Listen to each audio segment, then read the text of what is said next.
That's pretty good music. Makes me want to go to a prize fight with one of my favorite senators, John McCain. Can we go to a fight? We need to. I was looking forward to that Pacquiao-Mayweather fight, but unfortunately, apparently the fight of the last decade or this decade is not going to take place. Too bad. Yeah. Now, I know you often go with Harry Reid. He's the senator there. He gets you good seats. But I wouldn't get you as good seats, but we'd have fun. Have you noticed the way he's been attacking me lately? You know, everybody says, "What do you think?" I think I'll only have to have it for about 9 more months. That's right. I think you're right. So, you need a friend in Nevada. I can get you up in the general admission section. All right. We're very proud of you for a lot of reasons, but not least your lonely vigil the other day. It looked to me lonely. On the Don't Ask, Don't Tell, you were strong, you were tough, and you looked to me to be pretty much by yourself. I know a lot of Americans are with you, but what's the story with the Senate? Well, there are members who obviously agree with me, but the policy is working. I talk to military all the time. I have a lot of contact with them. The policy is working, and the president made a commitment in his campaign that he would reverse it. And the president then made the announcement that he wants it reversed, and it is a law that has to be changed. Yes. So Admiral Mullen said, speaking for himself only, he thought it ought to be reversed, and of course Secretary Gates said that. I do not know what the other military leadership wants. I know that I have a letter signed by over 1,000 retired admirals and generals that say they don't want it reversed. And so I will be glad to listen to the views of the military leaders. I always have.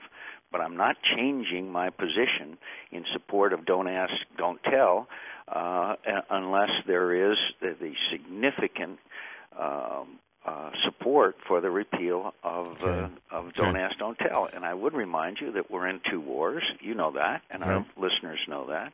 And don't we need a serious assessment of the effect on morale or battle and combat effectiveness before we would go forward with a reversal in a carrying out a Obama campaign pledge?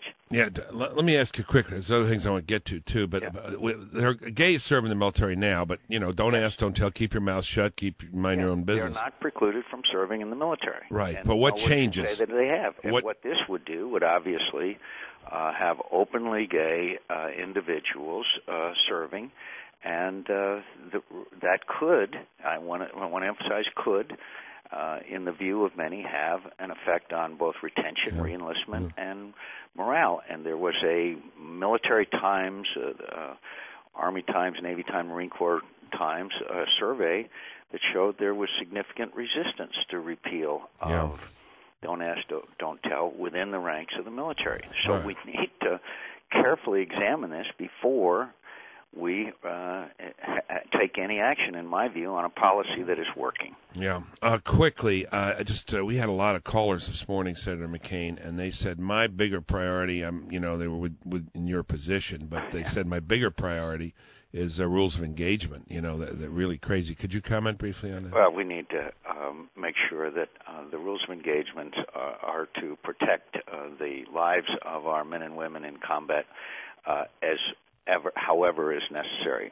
Tragedy of war, one of the great tragedies of war is that there are civilian casualties. There has been no military in the world that's more attuned to that. But we can't have rules of engagement that will put men and women serving in the military unnecessarily in harm's way. And that's what we've got now. To a degree, I'm afraid so, particularly in some areas. Last, we got a minute left. Muttalib and Abdul Muttalib and the Justice Department, et cetera. Look, intelligence is a perishable commodity.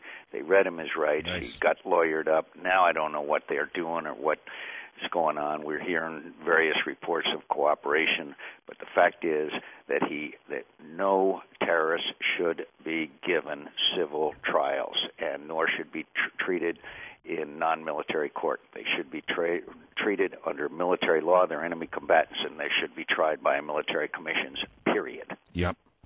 Well, we got that young Marine home from Princeton. He's in training at Quantico. He sits there at the computer, but when he hears your voice, like a dog, he looks up. Is that Senator McCain? Yeah, we're proud. We are proud of you and grateful for you, Senator McCain. Thank you, Bill. Thank you very much, Senator John McCain.